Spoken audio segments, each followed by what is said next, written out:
My name is Kathy Noneman, and I'm a member of the Nevada Women's History Project. Today we are interviewing Nancyann Leeder. She's retired, the Nevada attorney for injured workers. That's an agency that she headed up for over 20 years. This interview is funded through the generosity of the Estelle J. Kelsey Foundation. And today is Thursday, December 7th, and we are in Reno, Nevada. Welcome, Nancyann. Thank you. Could you tell us when you came to Reno and why? Oh, I came out with my 3 boys. They were 3, 2, and 4 months at the time. My folks had moved here with my younger sibs in '61 in an effort to get closer to my dad's family in the Bay Area. And so I came out in '64. In 1964. Mm-hmm. And, December, we came out for Christmas. Mm-hmm. And where were you coming from? I was coming immediately from New Jersey, where I'd lived a couple of years, and I was really raised in Rhode Island. In Rhode Island. Yeah. And what is your maiden name? Pacheco. Pacheco. Pacheco, Portuguese. Portuguese. Yes. And your grandparents, I understand, were immigrants from Portugal. All 4 of my grandparents are immigrants. 3 of them from Nova Scotia, the Azores. 1 from French I said Nova Scotia, it's not. It's the Azores, San Miguel. Right. And the 4th one, French from Nova Scotia, Cape Breton. And where did you go to school? I went to high school in Cranston, which became Cranston East the year after I graduated. And there I was a member of I was the youth representative to the Mayor's Traffic Safety Committee. Won a lot of debate and extemporaneous speaking awards. Graduated near the top of my class. Good. And what year at was 18 that? in Oh, 1960. 1960. And then instead of going to Pembroke, where I had scholarships, I got married instead. Oh, all right. Which is why I had 3 children when I moved here in 1964. And where did you go to college? Well, I started at Pembroke and I quit the first year and got married, as I said. And so then I started again at UNR and went all through UNR. And what did you major in at UNR? I was a double major in English and journalism, and I was the 1970 graduate as the outstanding journalism student. And did you Yes. work in journalism then? I worked full-time, actually, because I had 3 children. And I bought a house to live in, though my mom was wonderful and she took care of my boys while I worked and while I went to class. And where did you work? I worked at the newspaper. Which one? Gazette Journal. Oh, all right. Well, I started out at the Gazette, and I worked there for a little bit because of school, and then I interned there. And I actually worked at the Journal, and then they came together, so I worked at both. What kind of work did you do there? I did proofreading at night, so that when I was reading ads, so when I wasn't working, I could study. And when did you decide to go to law school? Well, as a reporter, I loved being a reporter. And my beat was education, which means I covered the university and the school district. Well, at the university, I could always find someone to talk about something that I was interested in. It was wonderful. It was a wonderful beat. And I did wonderful stories. I did a whole series on mining, the Yellow Jacket mine up at Virginia City. Oh, all sorts of wonderful things. But I couldn't support my boys as they were getting older. Mm-hmm. So I had covered courts of necessity if Barbara wasn't there, or police even. And so I decided to go to law school. Plus, I had started doing some work for the Judicial College because, of course, they were on campus, so I covered them, and then they would have me do things. So That must have been right at the time they were just getting started.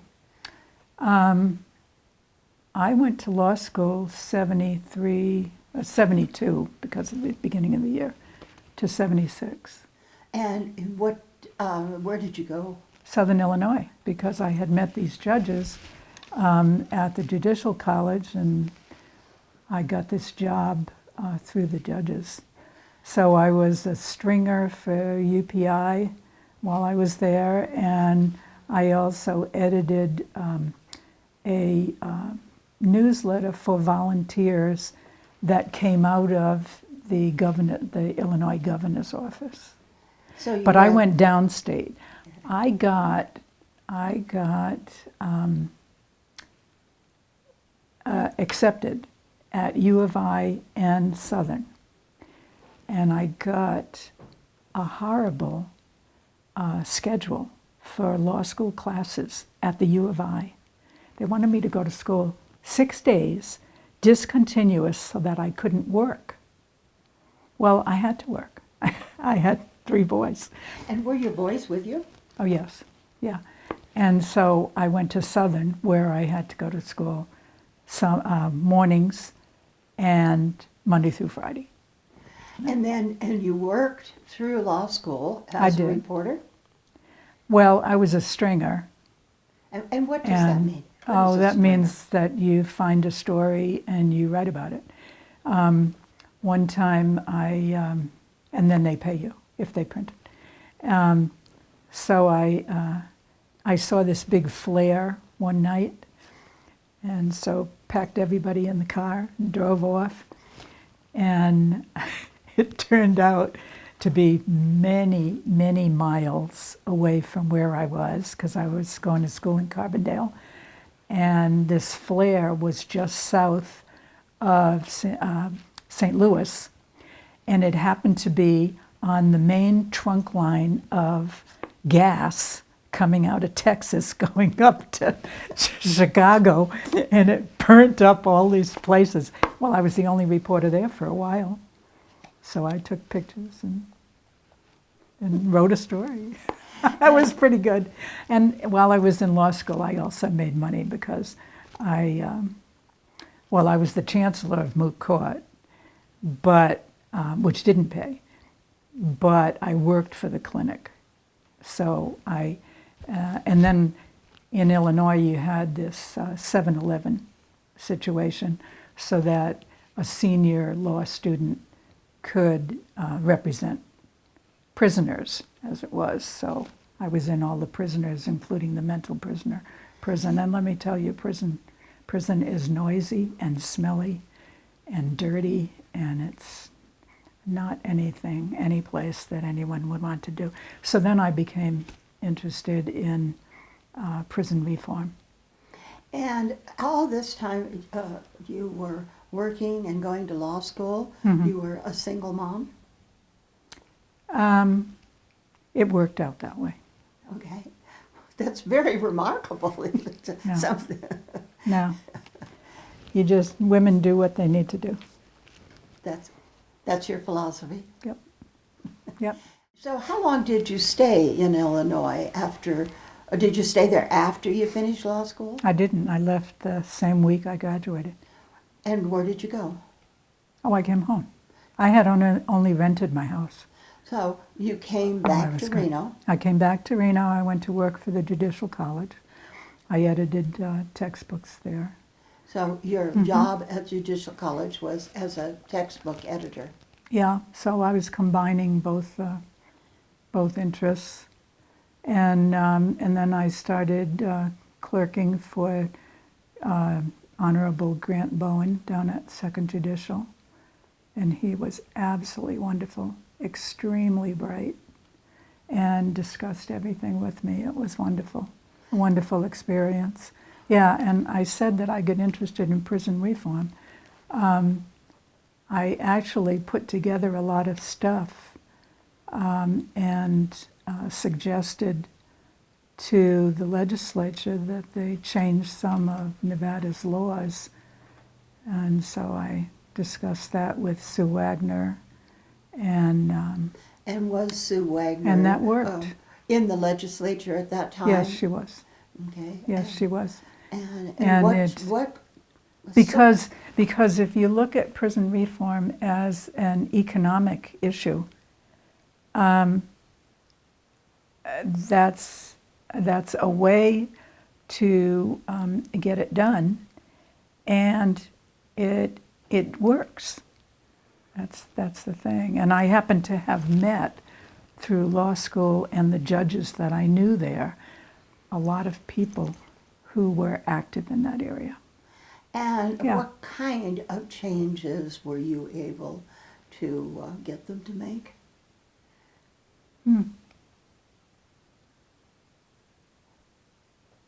I don't think I remember. I don't. I just remember going down to the legislature with these massive tomes and explaining what they meant.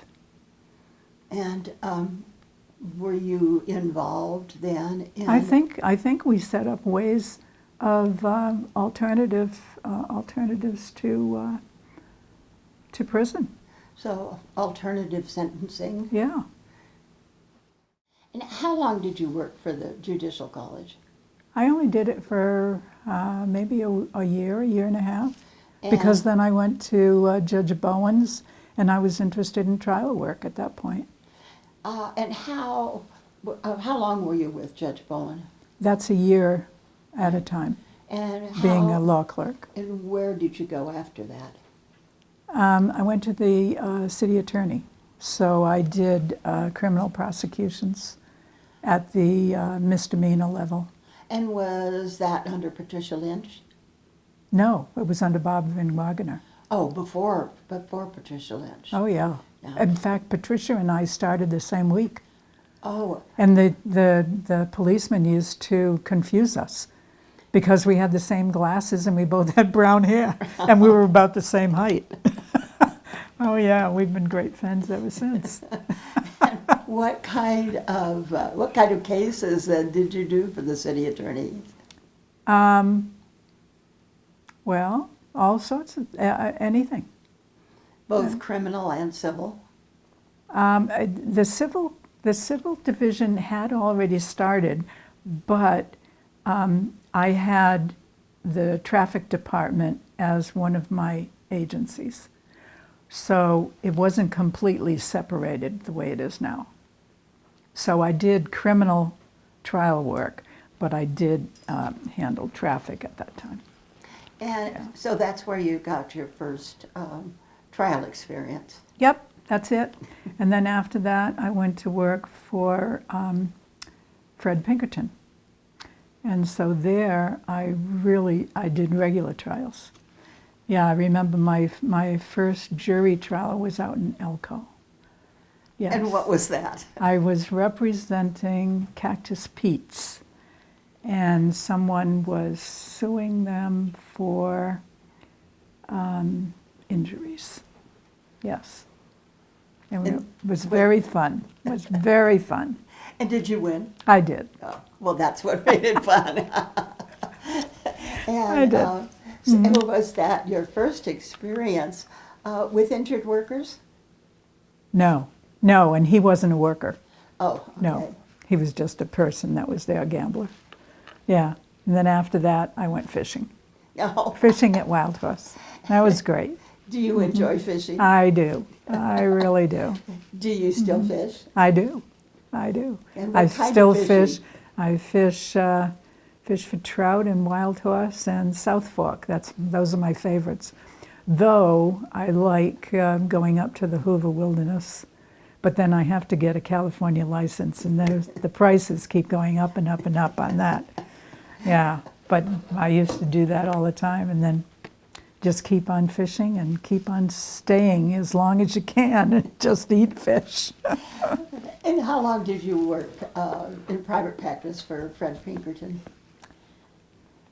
Well, I worked for Fred, and then Fred decided that he wasn't going to do any civil work. He was just going to do criminal work. So I started doing some of the civil work, which was insurance defense. But I liked insurance defense because it allowed me to do some other things.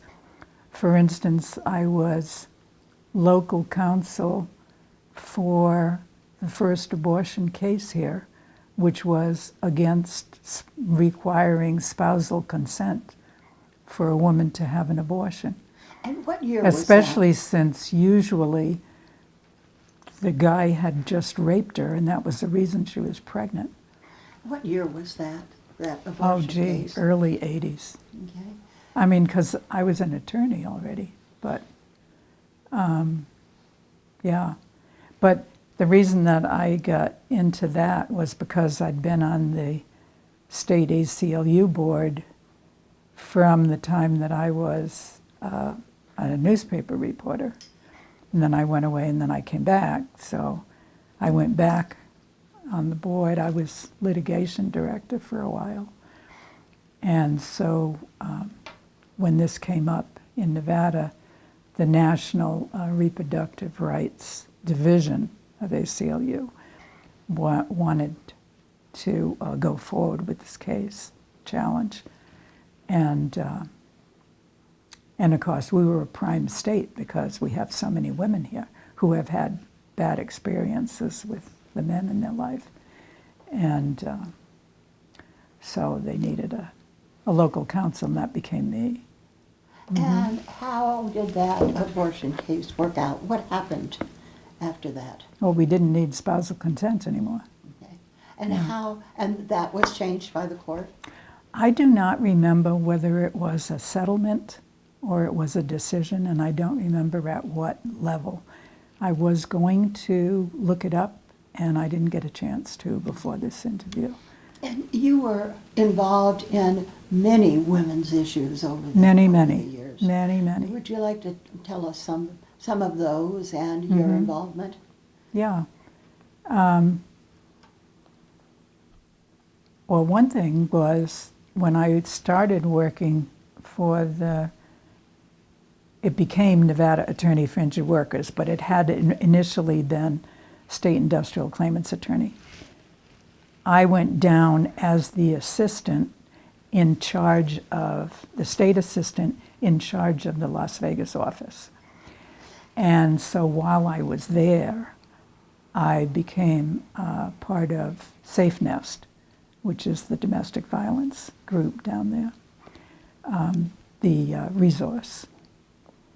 And that's because I had known Joni Kaiser and her mom, Phyllis, because I did some lobbying for Phyllis and training of lobbyists, and because of the Friends Service. And those lobbyists were lobbying the Nevada legislature? Yes. So when I went down, I was already interested in domestic violence as an issue. And so I joined Safe Nest down in Vegas because I was there most of the week and then I'd come home.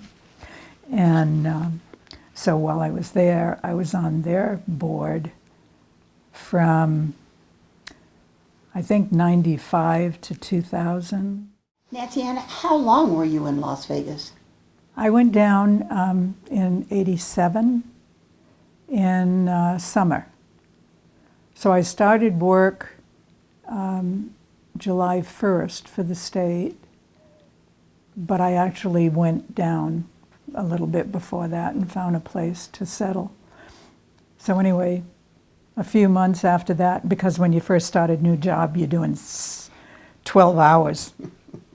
But once I stabilized, then I joined Safe Nest. So I was on the Safe Nest board until 2000, but I was vice president for 3 years of that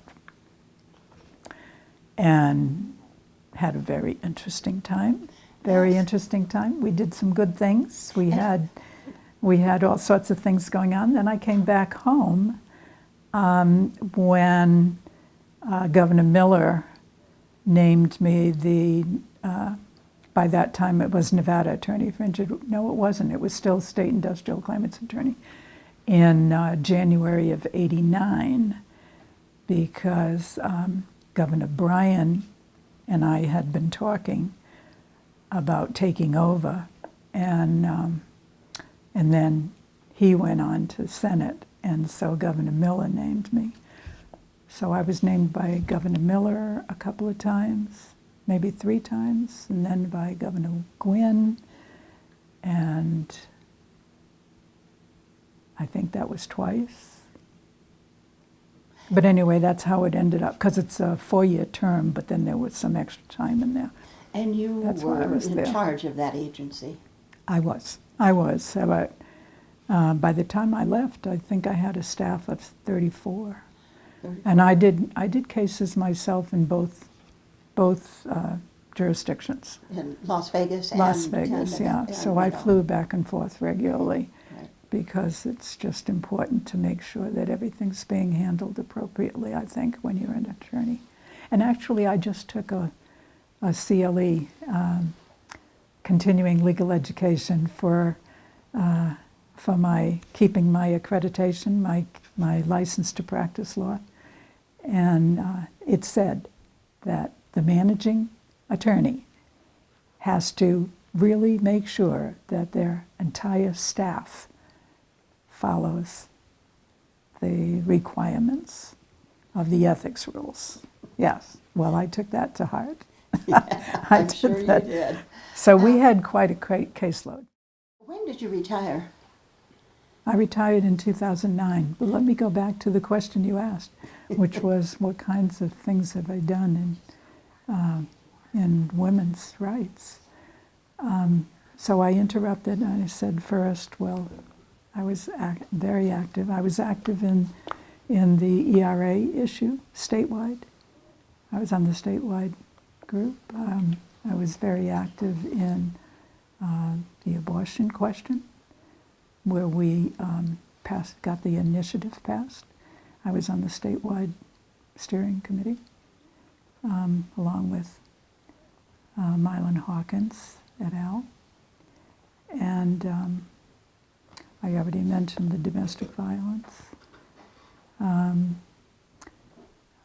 I was active in Women's Political Caucus. I've been active in Historical Society because Jean Ford kind of recruited me along with a lot of others when she was putting all of her stuff together the year that she was dying of pancreatic cancer. I knew her really well because of Unitarian Universalist, which I am, and she was. And I worked with her on bylaws for the group. And speaking of bylaws, I did bylaws for the Las Vegas Unitarians a couple of times, and bylaws for the Reno Unitarians, Northern Nevada Unitarians a couple of times, and bylaws for the Democratic Party locally and statewide, and Platform forever. Every 2 years, just about for decades, I work on Platform. And what else? And you lobbied the legislature quite Lobby the often. legislature, yes. I did it before I was Nevada Attorney for Injured Workers, and I've done it since. You bet. You bet. And I'm active in women's lobby. I've been the recorder in women's lobby for many years. Started in women's lobby when Bobby Gang and Louise Bayer DeVolo and Diane Loper and all of those people were very active. And you've done all of this at the same time raising 3 boys. Yes, my 3 boys, and they all are here. They went away and they came back, some of them. The oldest one didn't go away, but the other 2 did, and came back. And I have 11 grandchildren and 11 great-grandchildren, and everybody's here except for 2. One of my grands is currently going to be graduating this year from Washington State University, or University of Washington in Pullman vet school. So she'll be a vet. And the oldest great-grand is currently in Australia on a work visa, just looking around over there. But everybody else is here. So everybody will be at home at my house for Christmas Eve. Like 40 people. And if I remember correctly, you had your 80th birthday a couple of years ago. I did. I'm going to be 82 in January. Congratulations. Yeah. With everything you've done, what particular thing of all these years, if you had to prioritize, what would you like to be remembered for?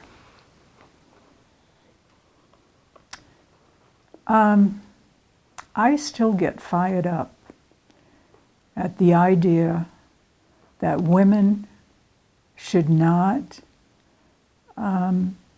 be able to be full people, that somebody else should be making decisions that some woman is supposed to abide by.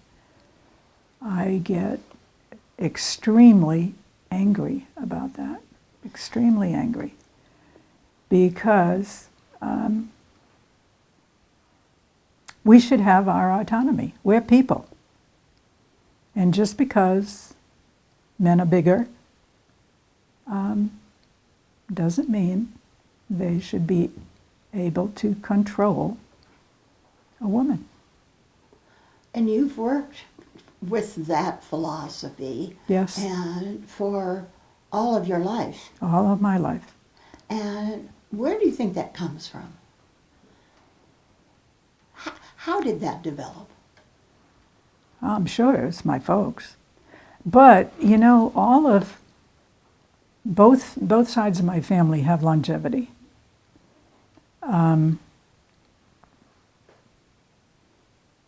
And I know, or I knew, most of them are dead now, but I knew 100+ cousins of mine all over the place. My grandmothers and great aunts came across the ocean or came down into the United States from Canada alone, or with children, or sent children ahead. And some of them went immediately to, the ones from the Azores, some went immediately to California, some went immediately to Massachusetts, stayed in Massachusetts, southern Mass, Fall River, and made lives. One of my aunts, my Aunt Hilda, was like 4'11". She wore high heels, and her job when she went out from my dad's sister, she went out from Massachusetts to California during the war, or right after the war. Anyway, her job was doing the buttons on mattresses, bed mattresses. She was in high heels because she was so short. And she moved those things. So you come by this spirit of seeking equality for women. Mm-hmm. You come by that quite naturally. Yep, my whole family, both sides. Both And sides. when your parents came from Massachusetts to Reno, what brought them here? My dad transferred in the federal service, IRS. He transferred. And in fact, after he was here, he was continuing to do the kind of work that had moved him out here, which was handling cases against mafia and Congress people or political people And for the IRS? for the IRS. Yeah. And was And then an he would attorney? go back and forth sometimes from Reno. He'd go back to New Jersey, New York, handling these cases, because the big mafia cases were a person from IRS and a person from, I guess it was the Attorney General of the United States, his office, and then a person from the local DA. And they handled the gaining of evidence, let's say. Yeah. What kind of advice would you give for young people, young women starting out in the legal profession or in any profession? What would you tell them? What I would tell young women is persevere. You don't want to get into a fight. That's the great thing about being a lawyer. Because you are fighting, but it's within definite parameters. And you can really beat that guy that thinks he can be nasty to you, that thinks he can be a smart aleck, or turn over the books when something important is going to be coming out. No, you can win hands down and get fees. Mm-hmm. You have some plaques in your lap. Would you like to show us those? I only brought them so that I could remember different things, because I have this huge list of all sorts of things. I've been very, very active in my life, because people, children go away and then you're all by yourself. Well, then you fill up that time with doing all sorts of community activities. Yeah, Yes. And then you become a grandmother. And right now where I am is grandmother and active great-grandmother, but I'm looking toward being alone again. So I don't want to shut off my community activity, because I might need all of the women that are so supportive. I mean, our lives as women require other women. The socialization is important. That's to you. right. Yeah, that's right. And women are wonderful. I mean, really. Oh, what is that? Oh, this is just a little award from Planned Parenthood. So you were also involved in Planned Parenthood. Yeah, I was very involved in Planned Parenthood. Yeah. We stood there in front of the doors of Dr. Glick's office. And we went out talking about why women need autonomy. And Dr. Glick was a local provider. He was. Yes. Yeah. This is past county chair of the Washoe Democratic Party. I was chair 80 to 82. Oh, it did say when I was Safe Nest. Vice President, 95 to 98, board chair, board member, 94 to 2000. That's the Domestic Violence Resource Center in Las Vegas, is Safe Nest. Up here, it's now it's Domestic Violence Resource Center, but it used to be just COA. Oh, Yeah, yes. Community Aid Abused Women. I decided to run for district attorney in Story County one time, because I had gone to state Democratic convention and the Story County people tried to draft me Okay, well, they did draft me. And so I ran for district attorney, and it was great fun. I mean, I knew Virgil Bucanaria anyway, and, and we got along well. And a person that played Trivial Pursuit with him became my campaign manager. And I went to every house twice, I think, including in the Highlands, I don't know. And we were in parades, and all my boys and grandchildren and everything, we'd all be with shirts on, you know, Leader for DA in red on the white shirts. And we'd be sitting on the back of the truck, you know. And I actually lost by about 100 votes, mostly in Ward 5. Yes, the girls just couldn't bring themselves to vote for me. It was just very sad, very sad.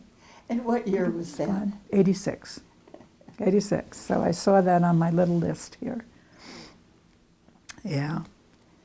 And Anything else in here? Oh, I've been president twice of UU locally. oh, that's the Unitarian Universalist Fellowship of Northern Nevada, yeah, which is where I met Jean Ford. Right. Well, actually, I guess I met her in legislature, but I really got to know her So- there. You ran for district attorney of Yeah. Story County. I did. Was that your only time that you tried politics as a candidate? As a candidate, yes, yes. And, you know, I got a lot of donations, and, you know, from important local women. Maya Miller. Yes, Maya Miller, yes, you're right. She gave me about $2,500, I think, to run for district attorney. Yeah, thanks. Yeah. Nancyann, thank you so much for This has been fun. this Been interview. fun. Yeah.